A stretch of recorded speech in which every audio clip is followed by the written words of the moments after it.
انبیاء کرام کے ساتھ محرم الحرام میں کون کون سے معجزات ہوئے؟ نوح علیہ السلام کو جب آتا ہے سیلاب آتا ہے اور پوری دنیا میں پانی پانی ہو جاتا ہے، ان کی جو کشتی کنارے پہ لگتی ہے وہ محرم میں 10 محرم کو لگتی ہے۔ یونس علیہ السلام جو مچھلی کے پیٹ میں چلے آتے ہیں تو 10 محرم کو ان کو مچھلی کے پیٹ سے آزاد ہوئے۔ یہ بھی کہا جاتا ہے کہ قیامت جو ہے وہ بھی 10 محرم الحرام کو آئے گی۔ جو ہوتی ہے وہ 10 محرم کا روزہ رکھتے ہیں، تو آپ پوچھتے ہیں 10 محرم کا روزہ کیوں رکھتے ہیں؟ 10 محرم کے دن جو ہمارا موسیٰ علیہ السلام تھے اور ہماری بنی اسرائیل تھی، جو یہ فرعون کے ظلم سے ان کو نجات ملی۔ آقا کریم فرماتے تھے کہ اگر کوئی بندہ 10 محرم کا روزہ رکھ لیتا ہے تو پچھلے سال کے سارے گناہ معاف۔ محرم الحرام میں سورہ کوثر کا خاص وظیفہ ہے جس سے بہت ساری رحمتیں انسان حاصل کر سکتا ہے۔ آپ نے 1 کلو چاول لے لیے، 1 کلو گندم لے لیے، 1 کلو کالے چنے لے لیے، 1000 بار پڑھیں، پھر اس کے آپ 10 یا 11 اس کے پوڑیاں بنا لیں یا پیکٹ بنا لیں۔ 2 نفر روزانہ میں کہتا ہوں محرم میں ہدیہ کرنے والے بیت کو اور سیدہ زہرا کو۔ اگر انسان پیسہ تو تبھی خرچے گا نا جب اس کی ہیلتھ اچھی ہوگی۔ انسان بیماریوں میں مبتلا ہے، ذہنی بیماری ہے، جسمانی بیماری ہے، محرم الحرام میں کوئی ایسا عمل ہے؟ میں نے اپنی بیٹا زندگی میں سورت سے طاقتور کوئی چیز نہیں دیکھی۔ محرم الحرام اسلامی سال کا پہلا اور بابرکت مہینہ ہے، لیکن کیا آپ جانتے ہیں کہ انبیاء کرام کے ساتھ اس مہینے میں کون کون سے معجزات پیش آئے تھے؟ وہ کون سا عمل ہے جس کو کرنے سے انسان دنوں میں کروڑپتی بن سکتا ہے؟ اور اس مہینے میں سورہ کوثر پڑھنے سے انسان کی لائف میں کون سی چینجنگز آتی ہے؟ یہ سب باتیں جاننے کے لیے آج کے ایپیسوڈ کو اینڈ تک ضرور دیکھیں۔ ہماری زیادہ تر آڈینس نے ابھی تک چینل کو سبسکرائب نہیں کیا۔ اگر آپ کو لگتا ہے کہ اپنے پوڈ کاسٹ کے ذریعے میں آپ کو ویلیویبل کنٹینٹ دے رہی ہوں تو سنو پوڈ کاسٹ سپر نیچرل کو ابھی سبسکرائب کریں۔ سر، آج کے ایپیسوڈ میں آپ سے محرم الحرام کی امپورٹنس پر بات کرنا چاہتے ہیں۔ اسلامی سال کا پہلا مہینہ ہے اور بہت دردناک واقعات پیش آئے ہیں اس مہینے کے اندر۔ مجھے سب سے پہلے یہ بتائیے گا کہ انبیاء کرام کے ساتھ محرم الحرام میں کون کون سے معجزات ہوئے ہیں؟ 4 حرمت والے مہینے، اللہ تعالیٰ کہتے ہیں 12 مہینے اور 12 مہینوں میں 4 مہینے حرمت والے مہینے ہیں۔ اس میں ذیقعدہ ہے، ذی الحج ہے، محرم اور پھر رجب آگے آ جاتا ہے۔ اور محرم کے حوالے سے بڑی خاص بات، جب محرم پہ ہم اسٹڈی کرتے ہیں تو اللہ تعالیٰ کی جب تخلیق ہے نا، جب اللہ تعالیٰ کی ذات کو دیکھتے ہیں تو کچھ چیزوں کو مخصوص ٹائم پہ، مخصوص وقتوں پہ، مخصوص مہینوں میں کرتے ہیں اللہ کی ذات۔ تو محرم کے حوالے جب ہم تاریخ کے اوراق پلٹتے ہیں یا اسرائیلی روایات کو دیکھتے ہیں تو اس میں بڑے بے شمار واقعات، مثلا اس میں کہا جاتا ہے حضرت آدم علیہ السلام کی جو تخلیق ہوئی، حضرت آدم علیہ السلام کی وہ محرم 10 محرم میں کہا جاتا ہے۔ نوح علیہ السلام کو جب آتا ہے سیلاب آتا ہے اور پوری دنیا میں پانی پانی ہو جاتا ہے، ان کی جو کشتی کنارے پہ لگتی ہے وہ محرم میں 10 محرم کو لگتی ہے۔ موسیٰ علیہ السلام جب دریائے نیل میں چلتے ہیں، فرعون پیچھے ہوتا ہے اور موسیٰ علیہ السلام اور جو بنی اسرائیل ہے اس دن فرعون جو ہے اس دن غرق ہوتا ہے اس میں، اور بنی اسرائیل کو جو نجات ملتی ہے، جو آزادی ملتی ہے، جو فرعون کے ظلم سے آزاد ہوتے ہیں، وہ 10 محرم کو ہوتے ہیں۔ پھر آگے یونس علیہ السلام جو مچھلی کے پیٹ میں چلے آتے ہیں تو کہا جاتا ہے کہ یونس علیہ السلام بھی 10 محرم کو ان کو مچھلی کے پیٹ سے آزاد ہوئے۔ اور حضرت یوسف علیہ السلام اپنے باپ سے جو جدا ہوتے ہیں بچپن میں، ان کو جو بیچ دیا جاتا ہے، پھر مصر کے وہ عزیز مصر بنتے ہیں اور اپنے باپ سے ان کی جو ملاقات ہوتی ہے وہ 10 محرم کہا جاتی ہے۔ اور پھر حضرت ایوب علیہ السلام جو بیمار ہو جاتے ہیں اور ان کو بیماری سے شفا ملتی ہے۔ پھر میں اکثر کہتا ہوں کہ وہ یہ سارے واقعات ایک تاریخ آپ دیکھتے چلے جائیں، ایک سے بڑھ کر ایک واقعہ، ایک سے بڑھ کر ایک قربانی۔ اور بعض کو کہا جاتا ہے حضرت ابراہیم علیہ السلام کو جو آگ سے نجات ملی۔ یہ سارے واقعات، یہ ساری قربانیاں، یہ ساری عظمتیں، یہ ساری رفتیں ایک پڑے میں ڈال دیں۔ اور پھر جو واقعہ کربلا ہوا ہے، واقعہ کربلا میں امام حسین علیہ السلام جو ہے تاریخ انسان کی سب سے بڑی گدی۔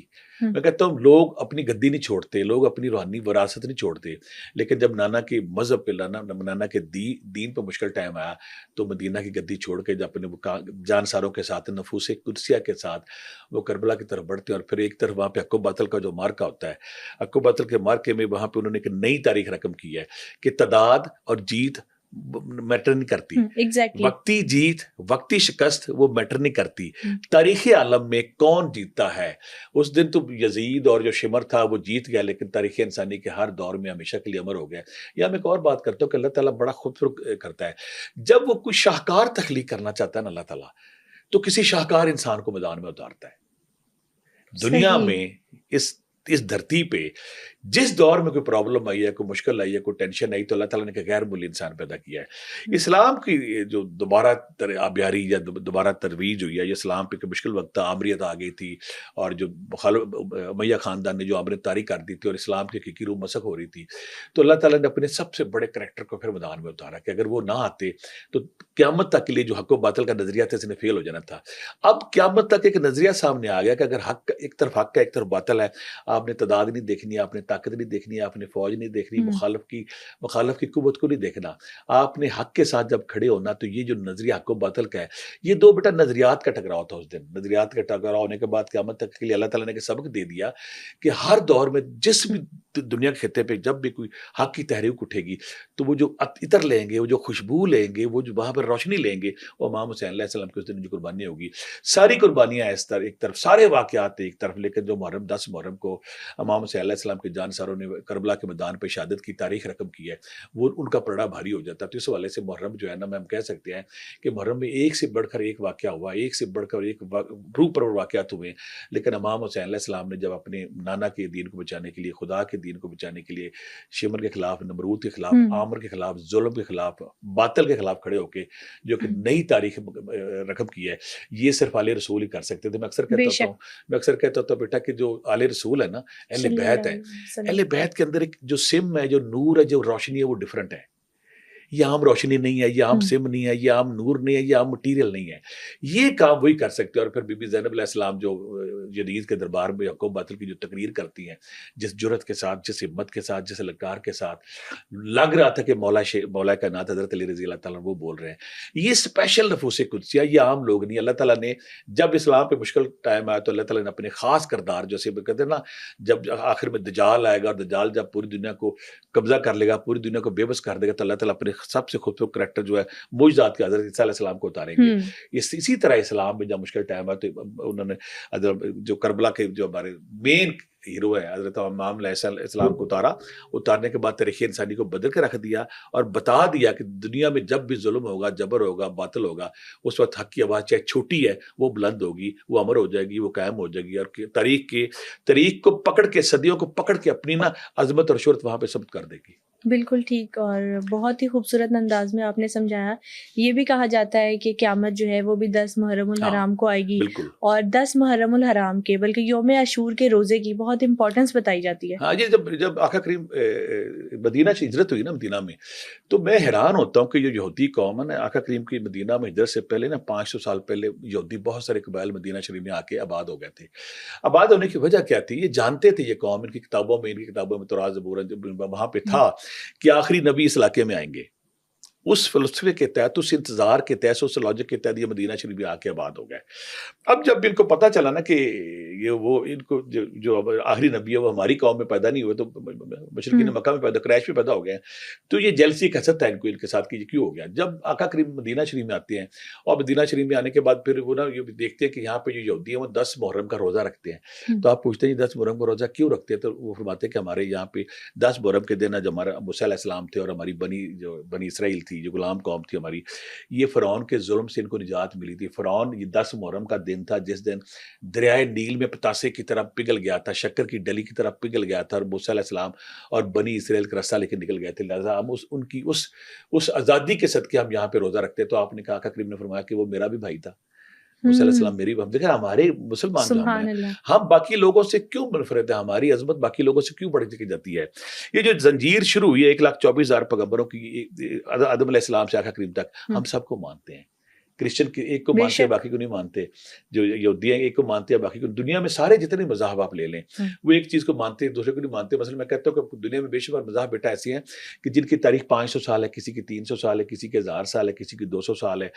اسلام کی تاریخ جو ہے جب سے حضرت آدم علیہ السلام دھرتی پہ آئے ہیں, اس دن سے آج تک جتنے پیغمبر ہیں ہم سب کو مانتے ہیں, کیونکہ ہم مانتے ہیں یہ خدا کے پیغمبر تھے, یہ خدا کے پیغام رسان تھے, یہ خدا کا پیغام لے کر آئے تھے.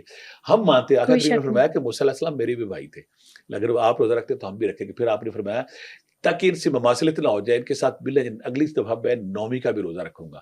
اور پھر آپ نے اس موسیٰ علیہ السلام کی آزادی, موسیٰ علیہ فرعون کی جو سمندر میں غرقابی ہوئی ہے, اس کی یاد میں آپ پھر روزہ رکھتے ہیں. پھر آپ نے بعد میں کہا کہ میں 9ویں کا بھی روزہ رکھوں گا. امپورٹنس کیا ہے, مطلب کوئی خاص انعام ملتا ہے؟ بڑی پیاری بات میرے بچے کی. اگر جب اللہ کے کریکٹر کو, اللہ کی ذات کو جب مطالعہ کرتے ہیں نا بچے, تو جو سب سے خوبصورت اللہ کا روپ ہمیں نظر آتا ہے وہ یہ کہ اللہ تعالیٰ سارا سال بہانے ڈھونڈتا ہے کہ میں ان نکموں کو, ان فراڈیوں کو, ان جھوٹوں کو, ان سیاہ کاروں کو, ان گناہ گاروں کو کیسے بخشوں. سارا سا کبھی ذی الحجہ میں دیتا ہے, کبھی رمضان کے دیتا ہے, کبھی کہتا ہے کہ باپ کو دیکھ لو جنت ہے, حج کا ثواب ہے, ماں کو دیکھ لو یہ ہے, یہ مسجد نبی پڑھ لو اتنا ثواب ہے, مسجد قباء میں پڑھ لو اتنا ثواب ہے, مسجد الحرام میں پڑھ لو اتنا ثواب ہے.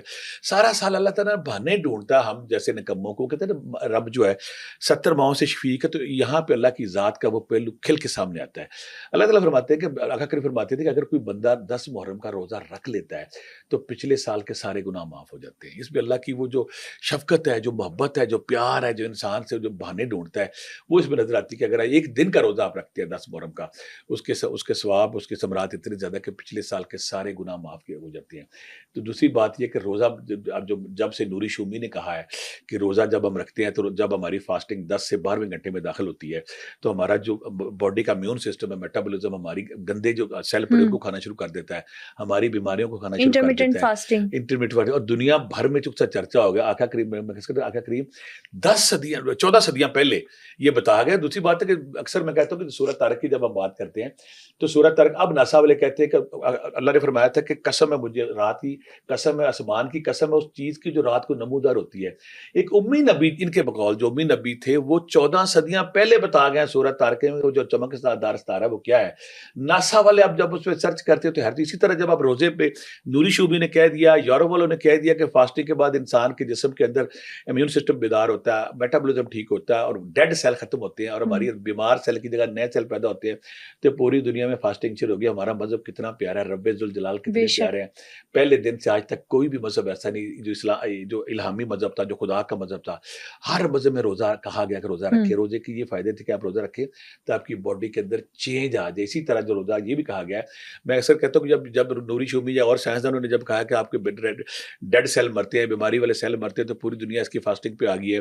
آقا کریم دیکھیں نا, آج سے کتنی صدیاں پہلے روسو نے بیٹے جب کہہ دیا نا, یہ یورپ والے بڑا دعویٰ کرتے کہ انسان تو ذات تک کب سے اپنی اس کو پابند کر دیا گیا. تو اس میں آپ حیران ہو جی, فکرہ تاریخ انسانی پہلی دفعہ حضرت عمر فاروق نے کہا تھا جب ان کے گورنر نے ایک دوڑ کے دوران اپنے دوسرے بندے کو جو ہار گیا تھا, اس کو جو جیت گیا اس کو شکست دی تھی, تو مولا اس وقت حضرت عمر رضی اللہ تعالیٰ عنہ نے فرمایا تھا تمہاری موت نے تمہیں آزاد جنا ہے, تمہیں کب سے یہ ہوش آ گیا تم انسانوں کو قید کرو, یہ انسانوں کو پابند کرو, انسانوں کو پابندی لگاؤ. وہ فکرہ یورپ والے بھول جاتے ہیں. روسو نے کل جو فکرہ کہہ دیا کہ انسان تو ذات پیدا ہوتا ہر جگہ زنجیروں میں جکڑا ہوا ہے, جب 14 صدیاں پہلے عمر فاروق رضی اللہ تعالیٰ نے کہہ گئے تھے کہ تمہاری موت نے تمہیں آزاد جانا ہے, تم نے کب سے انہیں قید کرنا شروع کر دیا. اسلامی تعلیمات کی جب بات ہوتی, دائیں بائیں شائیں بائیں یہ کرنا شروع کر دیتے ہیں.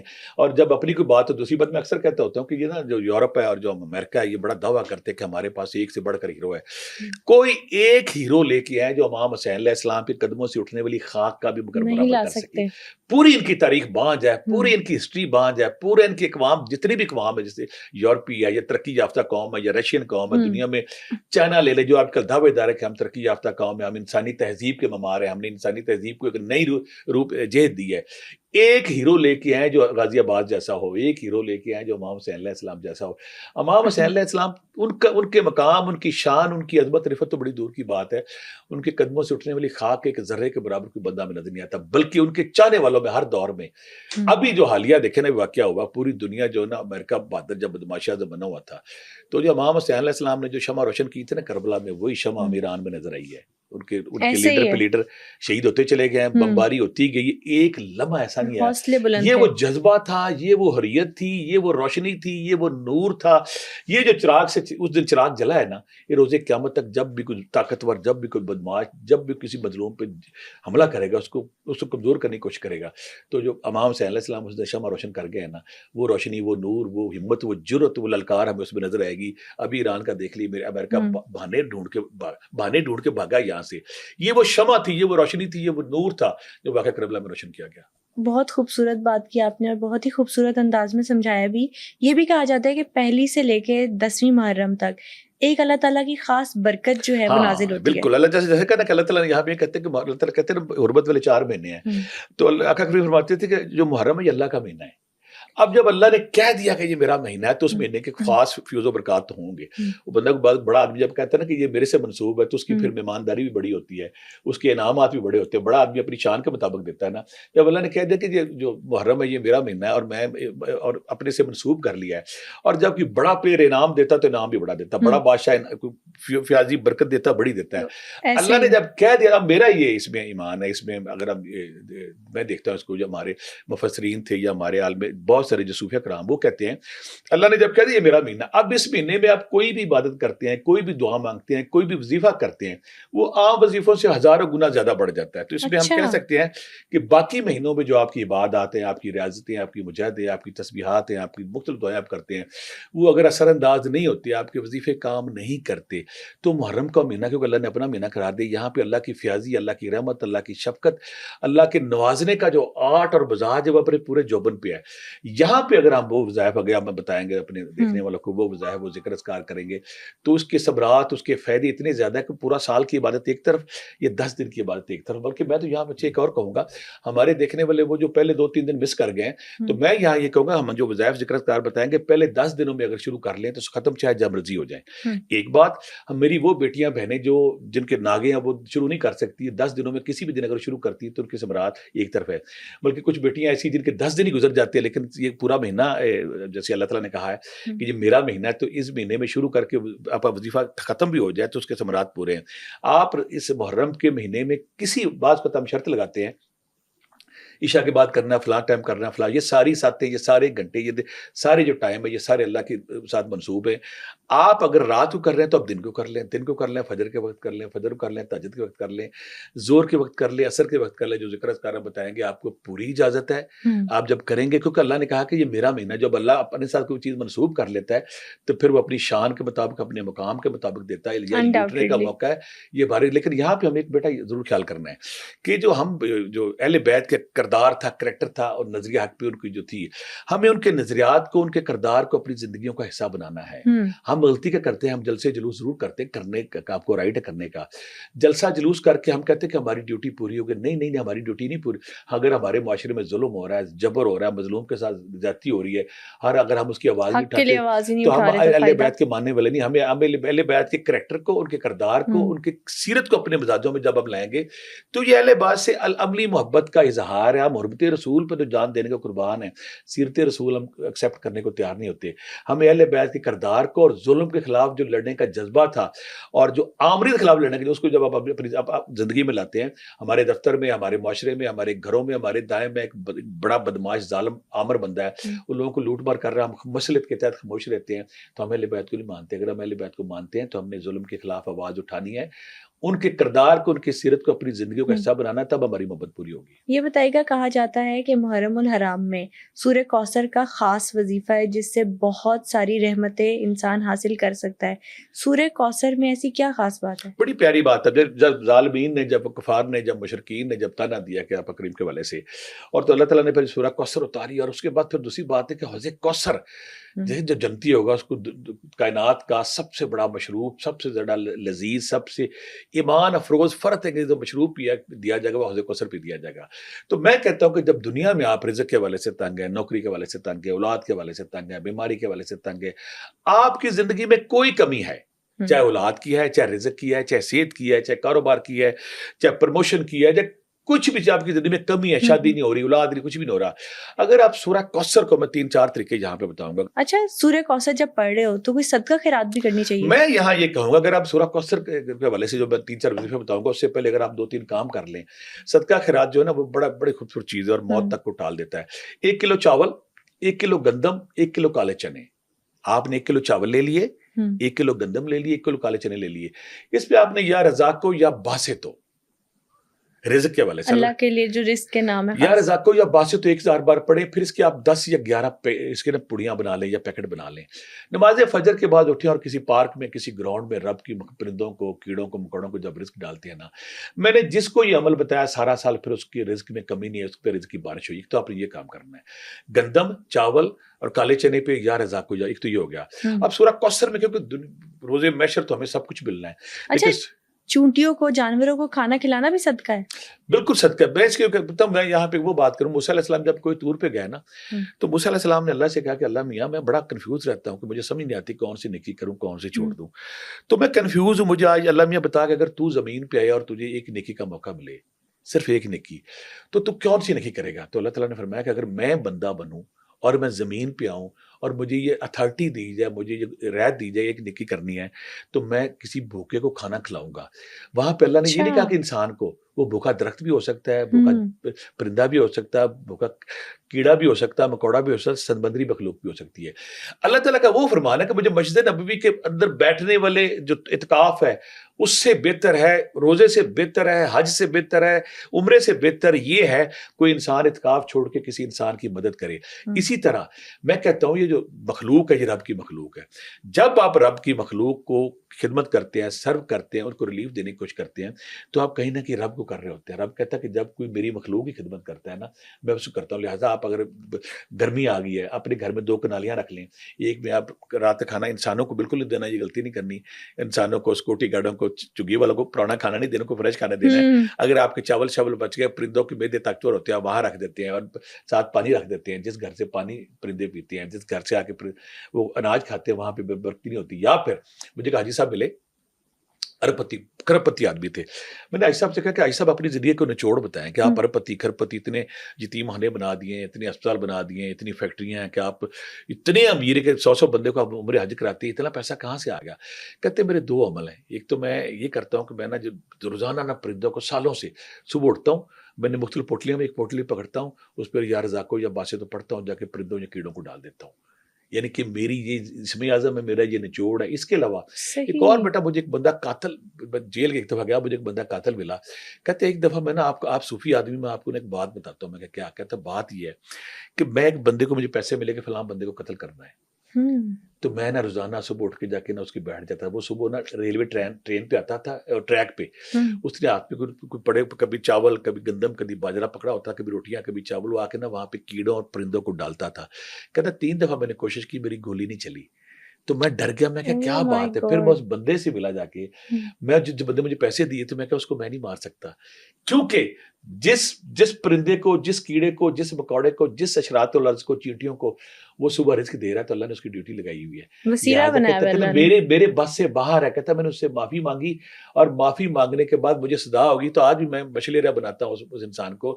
اس انسان کی اس نیکی نے مجھے تائب کر دیا. میں پکڑا تو گیا کسی پرانے گناہ میں, لیکن اگر کوئی انسان اللہ کی مخلوق کی خدمت کرتا ہے تو رب پھر اس کے ساتھ کرم کرتا ہے. اگر ہم چاہتے ہیں ہماری زندگیوں میں برکت آ جائے, ہماری زندگی میں آسانی آ جائے, ہماری زندگی میں خوشیاں آ جائیں, تو جب تک ہم اللہ کی مخلوق کی کسی اینگل سے خدمت نہیں کرتے, ہم اللہ کی اس خاص بلیسنگ سے محروم رہتے ہیں. سورہ کوثر کا وظیفہ آپ نے بتایا تھا, اس کو یہ 3-4 طریقے. پہلا طریقہ تو یہ کہ اگر آپ 120 دفعہ, میں کہتا ہوں اکثر, ابھی شروع کر لیں. 120 دفعہ شروع کرتے تھے اس کو آپ نا, یہ 10 دن کسی بھی دن شروع کر لیں محرم کے. ضروری نہیں کہ آپ اگر پہلے دن مس ہو گیا 10 محرم میں, اگر 10 محرم تک نہیں, محرم کے کسی دن میں بھی آگے 10 محرم کے بعد بھی 120 دن سٹارٹ کریں. اگر آپ 10 دن 120 بار پڑھتے تو آپ کو اس کے ثمرات مل جاتے ہیں. ایک بات. دوسرا, کچھ لوگ کہتے ہیں کہ ہم نے اللہ سے زیادہ انعام پڑھنا, وہ 313 بار, 11 دفعہ دروشی پہلے, 11 دفعہ دروشی بعد میں. تیسرا, اگر کوئی بد کرتا ہے 1000 دفعہ پڑھے, لیکن خیال یہ رکھنا ہے کہ آپ آقا کریم کے حجرہ مبارک کے باہر بیٹھے ہیں اور آپ ان سے بھیک مانگ رہے ہیں کہ یا رسول اللہ, میں آپ کا کمزور امتی ہوں, میں گناہ گار ہوں, کمزور ہوں, لیکن میں کہاں جاؤں, میرے پاس اور کوئی راستہ نہیں ہے. یہ کرنا. اور ساتھ آپ نے 2 نفل روزانہ, میں کہتا ہوں محرم میں, ہدیہ کرنے والے بیت کو اور سیدہ زہرا کو. بڑے سے بڑا گناہ گار, بڑے سے بڑا فجار, بڑے سے بڑا سیاہکار 2 نفل حجرہ جب سیدہ زہرا کائنات کو پیش کرتا ہے تو اس کی سلیٹ صاف کر دی جاتی ہے. آپ نے روزانہ 2 نفل سیدہ زہرا کو, اہل بیت کو, آقا کریم کی قبیلے کو, ان کے گھر کو پیش کرنے ہیں, اور پیش کرنے کو کہنا کہ یہ میری طرف سے ہدیہ قبول کریں. آپ دیکھیں نا, ہم نے پھر دوسری بات ہے کہ ہم نے اپنی عبادات کو قبول کرانا ہے. درود پاک کثرت سے پڑھنا ہے, استغفر اللہ کثرت سے پڑھنا ہے. سورہ کوثر 100 بار, 120 بار ہے, 313 بار ہے, 1000 بار ہے, جتنی آپ کی گنجائش ہے, جتنی آپ کی ہمت ہے. کسی بھی دن شروع کریں, 10 دن شروع کر لیں.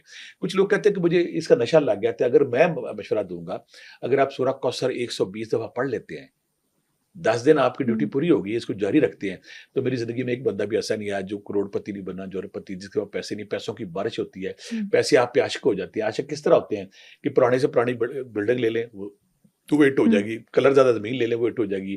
بیکار چیزیں اگر آپ لیتے ہو اس میں برکت پڑ جائے. کچھ لوگوں پر قسمت مہربان ہوتی ہے, اللہ تعالیٰ کی خاص نظر ہوتی ہے ان لوگوں پر. یہ بڑا پیارا بیٹا سوال کیا. میں زندگی میں اکثر کہتا ہوتا ہوں کہ اگر آپ میرے پاس 2 بندے آئے, میاں بیوی آئے, بڑا عرصہ پہلے میں نے ان کو ذکر اذکار دیا. ذکر اذکار کرنے کے بعد وہ اربوں پتی بن گیا, ان کی فیکٹریاں ان کی سعودی عرب میں, دبئی میں, دنیا بھر میں ان کی جب شاپس بن گئی, تو میرے پاس ایک دن نا وہ دونوں میاں بیوی آئے, کہتے بٹ صاحب یہ وہ لوگ تھے جو کچھ عرصہ پہلے 8-10 سال پہلے نا یہ ریڑھی لگاتے تھے, اور جب اللہ نے ان پہ کرم کیا, پیسے کی بارش ہوئی, میرے پاس ہے, کہتے بٹ صاحب ایک کام ہے آپ سے. میں کہا کیا کام ہے؟ کہتے یہ اللہ سے کہیں کہ اب ہمیں پیسے نہ دے. میں کیا اللہ سے کہیں کہ اب ہمیں پیسے ہی نہیں چاہیے, ہمارے پاس پیسے بڑے ہو گئے.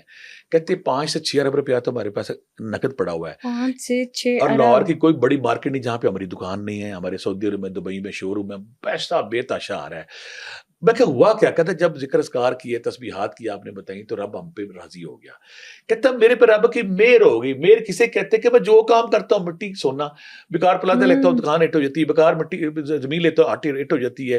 کوئی کسی کا اسٹاک ختم ہوا, کہتا ہے کہ لاہور میں فیکٹری تھی جو بالکل بیکار تھی, میں نے لی چلنا شروع ہو گئی. تو میں اسے میں جب, اور میں کہ کیوں بند کرنا چاہتے ہوں؟ کہتے اللہ سے کہیں اب ہمیں یہ پیسے کھانے کی توفیق دے, ہمیں زندگی دے, ہمیں صحت دے, ہمارے پاس بہت زیادہ ہو گیا. یہاں میں ایک اور اپنے دیکھنے والوں سے کہوں گا, اگر کسی پہ رب کی مہر ہو گئی ہے, رب اس پہ راضی ہو گیا, ماں کی دعا, باپ کی دعا, اجداد کی دعا, کوئی نیکی, کوئی پارسائی, کوئی وجہ, کچھ لوگ دنیا میں ایسے بھی ہوتے ہیں مہر والے. یہاں پہ اس کی مثال میں یہ دوں گا, مولا کائنات محرم کا مہینہ ہے, جب آقا کریم نے کہا نا کہ صبح وہ بندہ اس کے ہاتھ میں علم دوں گا جو مجھ سے پیار کرتا ہے, مجھ سے پیار کرتا ہے, اللہ سے پیار کرتا ہے. اندر جوتشی بیٹھے ہوئے تھے, اندر نجومی بیٹھے ہوئے تھے, وہ نا فتح خبر کے اندر جب ہونا تھا, تو جیسی علم مولا کائنات کے ہاتھ میں آیا نا, وہ اندر کہتے کہ جب علم ان کے ہاتھ میں آیا نا, آسمان کے سیارے ستارے ان کی چالیں ان کے مطابق چل رہی تھی. وہ جدھر موو کرتے تھے ستارے بھی ساتھ تھے, چالیں بھی ساتھ تھی. اسٹرولوجی, نمرولوجی, پامسٹری ساری دھری کی دھری رہ جاتی ہے. اگر وہ مولا کائنات اتنی پاورفل شخصیت تھے, اتنی روحانی شخصیت تھے کہ فتح, اور جو نا ان کی دیوی ان کے سامنے سر نگو ہو کے بیٹھ گئی, لو مجھے فتح کر لو. اسی طرح کچھ لوگ جن پہ رب کی مہر ہو جاتی ہے, میں کہتا ہوں ایسا بندہ ڈھونڈیں. اگر آپ کے کاروبار نہیں چل رہا, اگر آپ کی برکت نہیں, آپ کے معاملہ خراب ہے نا, اس کے ساتھ مل جائیں. مہر والے بندے کے ساتھ مل کے آپ کی نوسط, آپ کی بے برکتی بھی دور ہو جاتی ہے. مہر آتی کن پہ ہے, یہ بھی ہے سوال.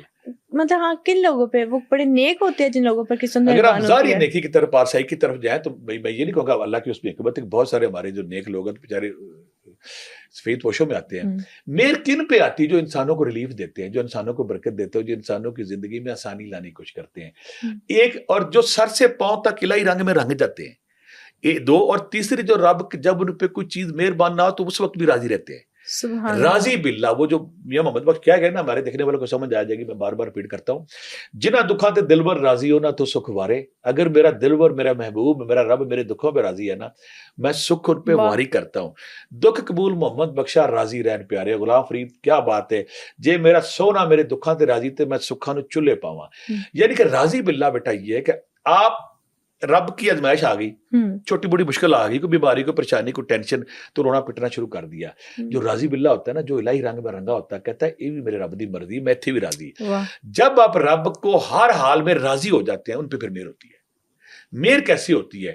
مہر اس طرح ہوتی ہے کہ میں جب انڈیا بیٹھا گیا نا کچھ عرصہ پہلے, قطب مینار بہت بڑا مینار ہے, اس کے نیچے نا دربار تھا علاؤدین خلجی کا. وہ علاؤدین خلجی جس نے 86 جنگیں لڑی, ہارا ہی نہیں, اور جس کے پاس اتنا پورے برس کے پاک کا سونا کٹھا کیا, اتنا سونا کٹھا ہوا تالاب اس نے بھر دیا.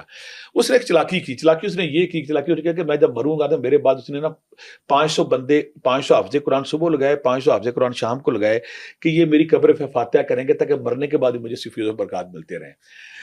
چلاکی اس نے یہ کی. چلاکی اس نے یہ کی کہ جب میں مر بھی جاؤں تو میرے اوپر بہت سارا خزانہ نام کر گیا. جب صدیوں پہ صدیاں چڑھی, قافلہ لیل و نہار چلا, اور وقت کی گرفت آندیاں چلی, تو وہ اتنا لوگوں کو یاد بھی نہ رہا. نہ اس کی چھت رہی, نہ اس کی دیوار رہی, کھنڈر پڑا تھا, ٹوٹی اٹے پڑی تھی, نہ حافظ قرآن, کوئی بندہ نہیں تھا. اس نے کوشش جو کی کہ میرے اوپر جب ہوگا. اور دوسری طرف جو میں ساتھ بابا قطب الدین بختیار کاکی رحمۃ اللہ علیہ, ان کو دنیا سے گیا کتنی صدیاں ہو گئی ہیں, وہاں پہ تلاوت ہو رہی تھی, قرآن پاک ہو رہا تھا, ذکر اذکار ہو رہا تھا. یعنی کہ جب انسان راضی کر لے رب کو, تو جیسے داتا حضور ہے 88 سال ہو گئے, ہر روز نہ کوئی گدی نشین نشین ہے نہ کوئی سجادہ نشین ہے, لوگ ان پہ آتے ہیں, قرآن نوافل تلاوت یہ وہ ذکر اذکار کرتے ہیں.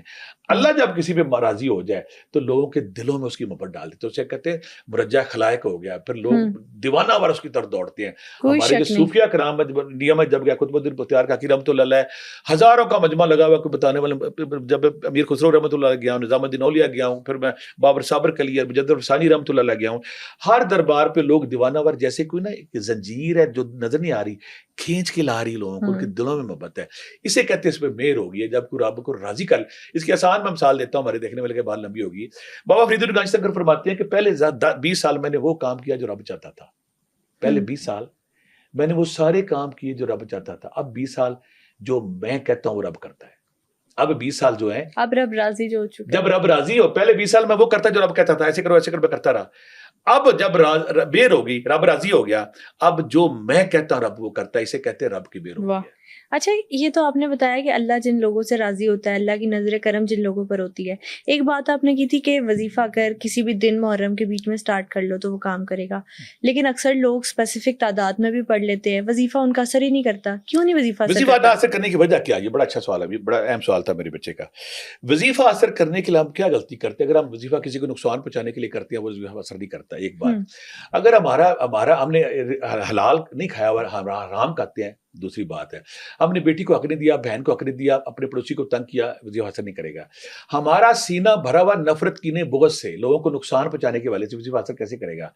جب تک آپ کا سینہ, آپ کا دماغ, آپ کا شعور لاشعور نفرت کینے بغض سے, دوسروں کے لیے نفرت ہے, کینہ ہے, بغض ہے, جب تک اپنے سینے کو صاف نہیں کرتے, جتنے مرضی وظیفے کر لو, جتنے مرضی پڑھنے دا. میں یہاں کا اور شعر بولوں گا. میں بیٹا جب ذکر اذکار شروع کیا نا تو میں یا حیو یا اقیوم کوڑ تھا, میں نے 1.25 کروڑ دفعہ کیا. میں جب 20-25 کروڑ میرا 20-25 کروڑ ہو گیا نا, کہیں نہ کہیں میرے لاش اور میں ایک بات آتی تھی کہ میں نے بڑا وظیفہ پڑھ لیا ہے. میں نے میاں محمد بخش کا شعر پڑھا, میں نے اپنی کتاب اسرار روحانیت کے پہلے صفحے پہ لکھا, جو لوگ کہتے ہیں کہ میں بڑے وظیفے کیتے نے, اس میں سے بڑی پیاری بات کی. انہوں نے کہا پڑھنے دا نہ مان کری تے نہ آکھی میں پڑھیا, پڑھنے دا نہ مان کری تے نہ آکھی میں پڑھیا, اودی ذات جبار کہار کہاوے متا روڑ دیوی دودھ کڑیا. واہ, آپ نے دودھ کاڑ لیا ہے, آپ تیار ہیں کہ اب میرا دودھ تیار ہو گیا, ٹھڈا مار کے ڈیک دے. میری طبیعت صاف ہوگی, میں کہ ہوئے اگر میں نے پڑھا تو رب کی توفیق سے پڑھا ہے, اگر میں نے پڑھا تو رب نے مجھے ہمت دی ہے, مجھے سمجھ دی ہے. وہ بیماری ڈالتا, مجھے فالج کر دیتا, مجھے پریشان, میں کہاں پڑھ سکتا تھا. اگر ہم نیکی کرتے ہیں, اگر ہم وظیفہ کرتے ہیں, اس کی توفیق سے کرتے ہیں. لیکن جب وظیفہ کرتے ہیں, اگر ہم لوگوں کے لیے نافع نہیں ہے, ہم کسی معاشرے کے لیے صالح نہیں ہیں, تو ہماری ذکر اذکار تسبیحاں وہ طوطے کی طرح ہیں. اگر میں کہتا ہوتا ہوں کہ اگر ذکر اذکار تسبیحات ساری کام کرے تو ہمارے مساجد میں ہمارے لیے بڑے قابل قاری تو سارے دن یہ کام کرتے ہیں. ذکر اذکار وہ کام کرتے ہیں جو وہ کرے بندہ جو نافع ہو, لوگوں کے لیے فلاح کرتا ہو اور لوگوں کے لیے بہتری کا سوچتا ہو, پھر اس کے وظیفے بھی کام کرتے ہیں. میں ایک اور بات کرتا ہوں کہ اگر کوئی گونگا کسی کو فالج پڑ گیا تو اللہ اس کی نہیں سنے گا, اللہ اس کی بھی سنے گا. اگر کسی کو فالج ہو گیا تو اللہ تو پھر نہ ہوا, اللہ تو کہتا ہے میں سمندر کے اندر پتھر کے اندر کیڑا, اس کی بھی سنتا ہوں. تو ہم نے جب اپنے آپ سینے کو نفرت بغض کینے سے صاف کر لیا ہے, پھر کوئی بھی وظیفہ کریں گے وہ وظیفہ کامیاب, دوسروں کے لیے نافع ہو جائیں, آپ کا وظیفہ کامیاب ہے. پیسہ کیسے حاصل کر سکتا ہے انسان جو ضرورت مند ہے, وہ کیسے اپنے حالات بہتر کر سکتا ہے, یہ تو آپ نے بتا دیا. ہاں, اگر انسان پیسہ تو تبھی خرچے گا نا جب اس کی ہیلتھ اچھی ہوگی. انسان بیماریوں میں مبتلا ہے, ذہنی بیماری ہے, جسمانی بیماری ہے, محرم الحرام میں کوئی ایسا عمل ہے چھٹکارا والے؟ دنیا میں بہت سارے لوگ جو کہتے ہیں ہمارے پہ جادو ہو گیا, جنات ہو گیا, بندش ہوگی, رکاوٹ ہوگی, بیماری ہوگی, پریشانی ہوگی, میاں ناراض, بیوی ناراض, بچے ناراض, یہ ساری چیزیں میں کور کر رہا ہوں. جادو, جنات, نظر بد ہے, رکاوٹ ہے, بندش ہے, شادی نہیں ہو رہی, میاں دوسری عورتوں کے چکر میں پڑ گیا, میاں دوسری عورتوں کے پیچھے جاتا ہے, کوئی بھی مشکل, کوئی بھی پریشانی, کوئی بھی رکاوٹ آ گئی تو جیسے میں نے کہا تھا سورۃ طارق, اللہ تعالیٰ کہتا ہے کہ رات کو طلوع ہونے والے اس چمکدار ستارے کی قسم. میں نے اپنی بیٹا زندگی میں سورۃ طارق سے طاقتور کوئی چیز نہیں دیکھی, اس میں کوئی شک نہیں. نادیلی کے اپنے سمراٹ وہ کئی دفعہ پروگرام کر چکے ہیں. جو لوگ چاہتے ہیں کہ ہماری بیماری نہ رہے, ہماری لال آج بیماری, ہمارا کینسر ہے, ڈائلسس ہے, آٹو امیون سسٹم ہو گیا, ہمارے اندر بیماریاں, گلٹیاں آ گئی ہیں, عورتیں کہتی ہیں بانچ ہو گئی, اولاد نہیں ہے, بیماری, پریشانی, رکاوٹ, بندش, جادو ٹونا, اثرات, ڈپریشن, انگزائٹی, سٹریس, سب کے لیے کرنا کیا بڑا آسان کام ہے. سورۃ طارق میں اس سے میرے پاس بیٹا اگر پچھلے 32 سال ہو گئے, مجھے ہر ہفتے نا 2-3 ہزار بندہ ملتا ہے. میری تاریخ میں آج تک ایک بندہ ایسا نہیں آیا جس کو میں نے سورۃ طارق نہیں بتائی. ایک بندہ, ہر بندے کو بتاتا ہوں کہ سورت طارق کا پانی جب کوئی پیتا ہے نا, چاہے کوئی بیمار ہے, چاہے کوئی پریشان ہے, چاہے کوئی رکاوٹ ہے, چاہے کوئی بندش ہے, ہمارے وہ دیکھنے والے جو بندش کا شکار ہیں, نظر کا شکار ہیں, جادو کا شکار ہیں, ٹونے کا شکار ہیں, بندے دوسری عورتوں کے پیچھے پڑے ہوئے ہیں, بچے لا اولاد ہیں, بچے نشہ کرتے ہیں, سب کرتے ہیں, میرے کہنے پہ یہ وظیفہ کریں اور دعائیں دیں گے. آپ نے کرنا کیا ہے, محرم کے بڑے خوبصورت دن آ گیا, 101 بار 313 بار جو آپ کی ہمت ہو کرنی ہے آپ نے, یہ آپ نے 10 دن کر لیں, آپ کی زکات پوری ہوگی. عشاء کے بعد کر لیں, 11 دفعہ دروشی پہلے پڑھیں, 11 دفعہ دروشی بعد میں پڑھیں. آپ نے سورت طارق 101 بار روزانہ پڑھنی ہے, 313 بار پڑھنی ہے.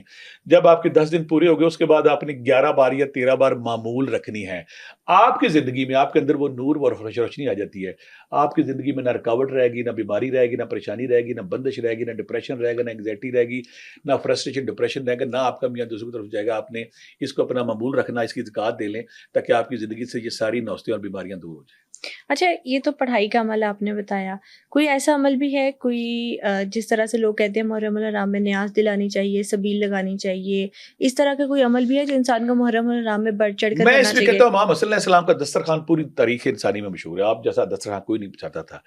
مجھے ان کی بات جب سوچتا ہوں, مجھے ان کے قدو قامت کا اندازہ ایک چھوٹی سی بات پہ بات ہوئی. بیٹھے تھے, بندہ آ گیا تو کہتا ہے امام مجھے نا کچھ پیسے چاہیے. آپ نے اشرفیاں پکڑی, 3000 5000 7000 ان کو دے دی. تو جب چلا گیا تو آپ نے رونا شروع کر دیا. تو آپ بڑا روئے. لوگوں نے کہا ہے امام تو رو کیوں رہے, تو اس مدد کی ہے. کہنے لگے یہ اپنے گھر میں تھا, جس اذیت سے جس تکلیف سے گزر کے یہ میرے پاس آیا ہے, کاش میں اس اذیت سے پہلے اس تک اس کی مدد پہنچاتا. یعنی کہ وہ انہیں احساس تھا کہ کوئی بندہ جب کسی سے مانگتا ہے تو کس تکلیف سے گزرتا ہے. اتنے فیاض, اتنے سخی اتنے تھے. کھانا کھلانا ہر دور میں ٹھیک ہے. میں جب ابھی آ رہا تھا راستے میں, جب ہماری اسٹاپ پہ گاڑی رکی تھی, بڑے خوبصورت 2-3 بچے نا پانی کی ٹھنڈی بوتلیں دے رہے تھے.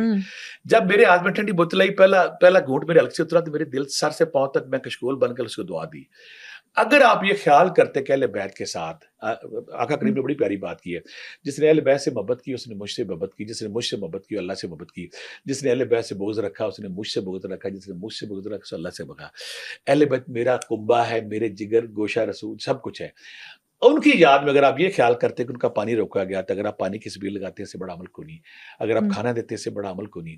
کسی بھوکے کو کھانا کھلانا, جیسے اللہ نے کہہ دیا تھا کہ مجھے ایک نیکی کی توفیق ملے, تو اگر آپ, میں کہتا ہوں کہ اگر آپ فیل کرتے ہیں کہ ان کے ساتھ اس دن جو شمر نے اور انہوں نے جو ظلم کیا ہے اور ان کا پانی روکا گیا, کھانے کے والے سے پرابلم ہے, جب آپ کھانا دیتے تھے تو یقیناً آپ اس صفت میں شامل ہوں گے. پتہ ہے آپ یہاں میں ایک بات بتاؤں, روزے محشر جب بندے کو بندہ نہیں پہچانے گا, آقا کریم نے فرمایا تھا جب روزے محشر ہر بندہ ڈرا ہوا ہوگا میرے ساتھ کیا ہونا ہے, اہل بیت سے محبت کرنے والے میرے ساتھ عرش عظیم کے نیچے ضیافت فرما رہے ہوں گے. سبحان اللہ. تصور کریں, روزے محشر قیامت کا دن, سوا نیزے پہ سورج, کوئی کسی کو پہچان, ماں باپ کو بیٹے کو بیٹا, ماں کو میاں بندے, کوئی نہیں پہچانے گا.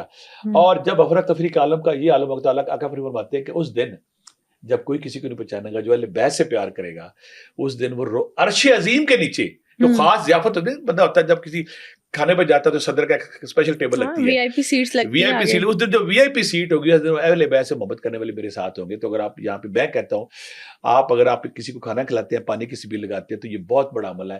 آپ کی زندگی کے سارے غم دکھ دور ہو جاتے ہیں. لیکن وہ میں کہتا ہوں کردار لائیں ان کا, ان کی سیرت لائیں, ان کا رویہ اپنی زندگیوں میں لائیں, تاکہ اہل بیت کی جو ضیافت ہے اس میں شامل ہو سکے. آج کے ایپیسوڈ میں ہم نے محرم الحرام کے خاص وظائف پر بات کی. آپ اگلی ایپیسوڈ میں کس ٹاپک سے ریلیٹڈ خاص وظائف جاننا چاہتے ہیں, ہمیں کامنٹ سیکشن میں اپنا فیڈ بیک ضرور دیجیے گا. Stay tune.